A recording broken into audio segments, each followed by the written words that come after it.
नमस्कार दोस्तों, स्वागत करता हूं आप सभी का आपके अपने ही यूट्यूब चैनल स्टडी डिलाइट पर। यूपी पुलिस कांस्टेबल 2023-24 के लिए प्रैक्टिस सेट चल रहा है और आज हम लोग देखेंगे प्रैक्टिस सेट नंबर 2 को। साथियों, यह जीके यानी कि सामान्य ज्ञान का प्रैक्टिस सेट है और जिसके अंतर्गत आज हम लोग सामान्य ज्ञान के महत्वपूर्ण प्रश्नों का प्रैक्टिस करेंगे। इसके पहले हमने एक प्रैक्टिस सेट करा दिया है और साथ ही साथ प्रीवियस ईयर पेपर के 2 वीडियो अपलोड किए जा चुके हैं। अगर आपने अभी तक नहीं देखा है तो आप चैनल के प्लेलिस्ट पे जाके देख सकते हैं। तो चलिए शुरुआत करते हैं। पहला प्रश्न है कि भाषा के आधार पर राज्यों का पुनर्गठन किस वर्ष में किया गया था। महत्वपूर्ण प्रश्न है। तो साथियों, जो भाषा के आधार पर राज्यों का पुनर्गठन किया गया था वो 1956 ईस्वी में किया गया था। सही जवाब होगा ऑप्शन नंबर डी। तो पुनर्गठन के लिए केंद्र सरकार द्वारा एक आयोग की गठन की गई थी साथियों, और किसके अध्यक्षता में? तो फजल अली की अध्यक्षता में। और राज्य पुनर्गठन आयोग का गठन 1953 ईस्वी में किया गया। कब किया गया? 1953 ईस्वी में किया गया था। और राज्य पुनर्गठन अधिनियम 1956 के अंतर्गत कुल 14 राज्य एवं 6 केंद्र शासित प्रदेशों का गठन किया गया था। अगला प्रश्न कि जापान में होन्शु नामक द्वीप किसके लिए प्रसिद्ध है? तो जो होन्शु द्वीप है ये जापान में स्थित है और यह किस लिए प्रसिद्ध है साथियों? तो सही जवाब है ऑप्शन नंबर सी, यानी कि तेल के लिए प्रसिद्ध है। होन्शु का अर्थ होता है मुख्य प्रांत। जो जापान का होन्शु द्वीप है ये सबसे बड़ा द्वीप है। इसके साथ ही साथ दुनिया का 7वां सबसे बड़ा द्वीप भी है और यह तेल के लिए फेमस है और जस्ता और तांबे के लिए भी प्रसिद्ध है। नेक्स्ट है कि भारत में किस गवर्नर जनरल को स्थानीय स्वशासन का पिता कहा गया था? स्थानीय स्वशासन का पिता अथवा जनक किस गवर्नर जनरल को कहा गया? तो लॉर्ड रिपन को। सही जवाब होगा ऑप्शन नंबर डी। क्यों कहा गया साथियों?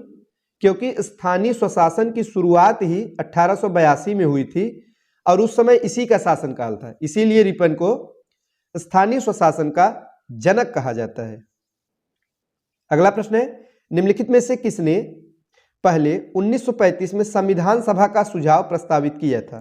तो किसने किया था? तो एम.एन. रॉय ने। सही जवाब होगा ऑप्शन नंबर डी। नेक्स्ट है वर्तमान कंप्यूटिंग में समस्त विश्व में कौन सा कोड प्रयोग किया जाता है और स्वीकार्य है? तो साथियों ASCII प्रयोग किया जाता है। सही जवाब होगा ऑप्शन नंबर ए। नेक्स्ट है कि व्हेन द रिवर स्लीप्स उपन्यास किसके द्वारा लिखी गई है? साथियों, पुस्तक और उसके रचनाकार से संबंधित प्रश्न पूछे जाते हैं, आप लोग याद कर लीजिएगा। इसके साथ ही साथ देश की राजधानियां, मुद्राएं, दिवस, ये कुछ फिक्स नंबर है जिन्हें आप याद कर लेंगे तो 4 से 5 नंबर आपके बिल्कुल फिक्स रहेंगे, जो कि मिलेंगे ही मिलेंगे। तो इस प्रश्न का जो सही जवाब है वो है ऑप्शन नंबर डी, स्टेरीन कायर। सही जवाब होगा। नेक्स्ट है कि कितने नोबेल पुरस्कार प्रत्येक वर्ष दिए जाते हैं? तो कितने नोबेल पुरस्कार दिए जाते हैं? तो कुल 6 क्षेत्रों में नोबेल पुरस्कार प्रदान किया जाता है। साथियों, जो नोबेल पुरस्कार है यह विश्व का सर्वोच्च पुरस्कार है और किस किस क्षेत्र में दिया जाता है? तो शांति के क्षेत्र में, साहित्य में, भौतिक में, रसायन में, चिकित्सा और अर्थशास्त्र में प्रदान किया जाता है। तो याद रखिएगा कुल कितने क्षेत्रों में दिया जाता है? कुल 6 क्षेत्रों में। आगे की वर्ल्ड वाइड वेब, जिसे हम शॉर्ट में WWW कहते हैं, इसका आविष्कार किसने किया? तो टिम बर्नर्स ली द्वारा आविष्कार किया गया था। हमारा सही जवाब होगा ऑप्शन नंबर ए। जल्लीकट्टू के साथ जुड़ा हुआ है। तो किसके साथ जुड़ा हुआ है साथियों? तो पोंगल त्योहार के साथ। जल्लीकट्टू तमिलनाडु का एक परंपरागत खेल है जो पोंगल त्योहार पर आयोजित किया जाता है। साथियों, होता क्या है कि इस खेल के तहत गांव के ताकतवर और मजबूत बैलों के सींग में सिक्कों से भरी थैली बांधी जाती है और उस बैल को लोगों की भीड़ में खुला छोड़ दिया जाता है। फिर क्या होता है कि उस सिक्के की थैली को प्राप्त करने के लिए बैल को काबू में करने का प्रयास किया जाता है। जो व्यक्ति उस बैल को काबू में कर लेता है उसे ही विजेता घोषित करके इनाम दिया जाता है। आगे की भारत में महिलाओं के लिए आरक्षण उपलब्ध है। कहाँ पे उपलब्ध है साथियों? पंचायती राज निकायों में। सही जवाब होगा ऑप्शन नंबर सी, किंतु वर्तमान में संशोधन करके महिलाओं के लिए आरक्षण साथियों बढ़ा दिया गया है। अगला प्रश्न है कि भारत में सबसे पहली जनगणना किस वर्ष में हुई थी? तो सबसे पहली बार 1872 ईस्वी में जनगणना हुई थी। किसके शासनकाल में? तो लॉर्ड मेयो के शासनकाल में। उस समय लॉर्ड मेयो का शासनकाल था। किंतु अगर बात की जाए कि नियमित जनगणना कब हुई, तो 1881 ईस्वी में पहली बार नियमित जनगणना हुई। किसके समय में? तो लॉर्ड रिपन के समय में हुई थी। अगला प्रश्न है, निम्नलिखित में से कौन सा रोजगार प्राथमिक क्षेत्र से जुड़ा हुआ नहीं है? साथियों सही जवाब होगा ऑप्शन नंबर डी, पुजारी। आइए देखते हैं हमारा अगला प्रश्न क्या है साथियों। तो नेक्स्ट है कि नई दिल्ली का मुख्य वास्तुविद एवं डिजाइनर कौन था? तो कौन था साथियों? इस प्रश्न का सही जवाब होगा option number A, Edwin Lutyens था। अगला प्रश्न साथियों करंट अफेयर्स का है, तत्कालीन करंट अफेयर्स का प्रश्न है। तो वर्तमान समय में हमको वर्तमान समय का करंट अफेयर्स पढ़ना है, तो ये आपके लिए उपयोगी नहीं है, इसे हम छोड़ते हुए बढ़ते हैं अगले प्रश्न की तरफ। नेक्स्ट है पॉलिटी का प्रश्न है कि संविधान का निम्न में से कौन सा संशोधन केंद्र तथा राज्य में मंत्रिपरिषद के मंत्रियों की अधिकतम संख्या को सीमित करता है? महत्वपूर्ण प्रश्न है। तो कौन सा संशोधन है? तो वो है 91वां संविधान संशोधन, जो कि 2003 में किया गया। किस सन में? सन 2003 में किया गया। इसके तहत मंत्रियों की संख्या सदन के कुल सदस्यों के 15% से अधिक नहीं हो सकती है। आगे कि हुमायूं की दुर्घटना के आकस्मिक मृत्यु के उपरांत उनके बेटे अकबर को कहां पे मुगल सिंहासन पर बैठाया गया? कहां पे बैठाया गया साथियों? कलानौर में, ऑप्शन नंबर सी। तो ये मुगल काल से संबंधित प्रश्न पूछा गया है। तो हुमायूं की मृत्यु कैसे हुई थी साथियों? 1556 ईस्वी में दीनपनाह भवन में स्थित पुस्तकालय थी, लाइब्रेरी थी, तो उसकी सीढ़ियों से गिरकर ही हुमायूं की मृत्यु हो गई। और मृत्यु का समाचार सुनते ही अकबर का एक संरक्षक था, उसका नाम था बैरम खान। तो बैरम खान ने क्या किया कि उसी समय अकबर का 14 वर्ष की उम्र में पंजाब में ही एक जगह है कलानौर, तो यह कालानौर कहीं कहीं मिलता है किताबों में, तो कलानौर में ही अकबर का राज्याभिषेक करके उसे बादशाह घोषित कर दिया था। तो इसलिए सही जवाब होगा ऑप्शन नंबर सी, कलानौर। नेक्स्ट है कि भारत का निम्नलिखित में से कौन सा राष्ट्रपति निर्विरोध निर्वाचित हुआ था? तो वो कौन सा राष्ट्रपति था? तो वे थे Neelam Sanjiva Reddy, option number C. ये साथियों 1977 ईस्वी में इन्हें सर्वसम्मति से निर्विरोध राष्ट्रपति पद के लिए निर्वाचित किया गया था। आगे की रेडियो तरंग का वेग कितना होता है?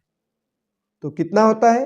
तो 3 × 10⁸ मीटर प्रति सेकेंड होता है, option number A.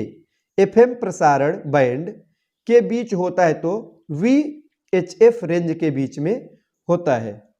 Tape recorder में टेप की चाल कितनी होती है? तो कितनी होती है साथियों? तो 4.76 सेमी प्रति सेकेंड होती है। आगे है कि नदी के प्रवाह को मापने के लिए निम्न में से किसका उपयोग होता है? तो किसका उपयोग होता है? क्यूसेक का। सही जवाब होगा ऑप्शन नंबर बी। क्यूसेक जो है ये नदी के प्रवाह को मापने के लिए इसका प्रयोग करते हैं। अगला प्रश्न है सुपरसोनिक स्पीड मापने का यूनिट क्या है साथियों? तो क्या है? तो सही जवाब होगा ऑप्शन नंबर ए, मैक है। नेक्स्ट है कि खाद्यान्नों के संरक्षण हेतु निम्न में से किसका प्रयोग किया जाता है? तो साथियों सोडियम बेंजोइट है, इसी का प्रयोग करते हैं, खाद्यान्नों के संरक्षण हेतु किया जाता है। किसी स्थान पर आर्द्रता जानने के लिए निम्न में से किसका उपयोग करते हैं? तो हाइग्रोमीटर का। साथियों जो हमने प्रीवियस ईयर सॉल्व पेपर कराया था उसमें भी ये प्रश्न आया था, थोड़ा सा शब्द को घुमा के पूछा गया था, उसमें सीधे सीधे पूछा गया था कि आर्द्रता किससे मापी जाती है? तो हाइग्रोमीटर से। यहां पर थोड़ा सा शब्द को बदल के पूछा गया किसी स्थान पर आर्द्रता जानने के लिए किसका उपयोग करते हैं? तो जवाब वही होगा, हाइग्रोमीटर। आगे की वह कौन सी पर्यावरणीय परत है जो विकिरण को वापस पृथ्वी में प्रत्यावर्तित करती है? तो स्ट्रेटोस्फियर, जिसे हिंदी में समताप मंडल कहते हैं। तो जो पृथ्वी से निकलने वाली विकिरण है वो समताप मंडल से टकराकर वापस पृथ्वी पर आ जाती है, जबकि आयन मंडल जो है तो यहां से क्या होता है कि रेडियो तरंगे टकराकर वापस पृथ्वी पर आती है। आगे निम्न में से कौन सा राज्य उदय योजना के लिए समझौता ज्ञापन पर हस्ताक्षर करने वाला देश का पहला राज्य बन गया था? तो झारखंड बना था, ऑप्शन नंबर सी।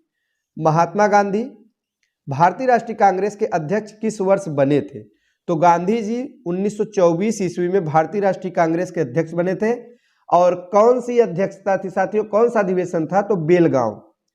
कभी कभी नाम पूछा जाता है। तो कांग्रेस का बेलगांव अधिवेशन जो कि कर्नाटक में संपन्न हुआ, अध्यक्षता गांधी जी ने किया था। क्रीमी लेयर किससे संबंधित है? तो सामाजिक एवं आर्थिक हालात से संबंधित है। सही जवाब है ऑप्शन नंबर बी।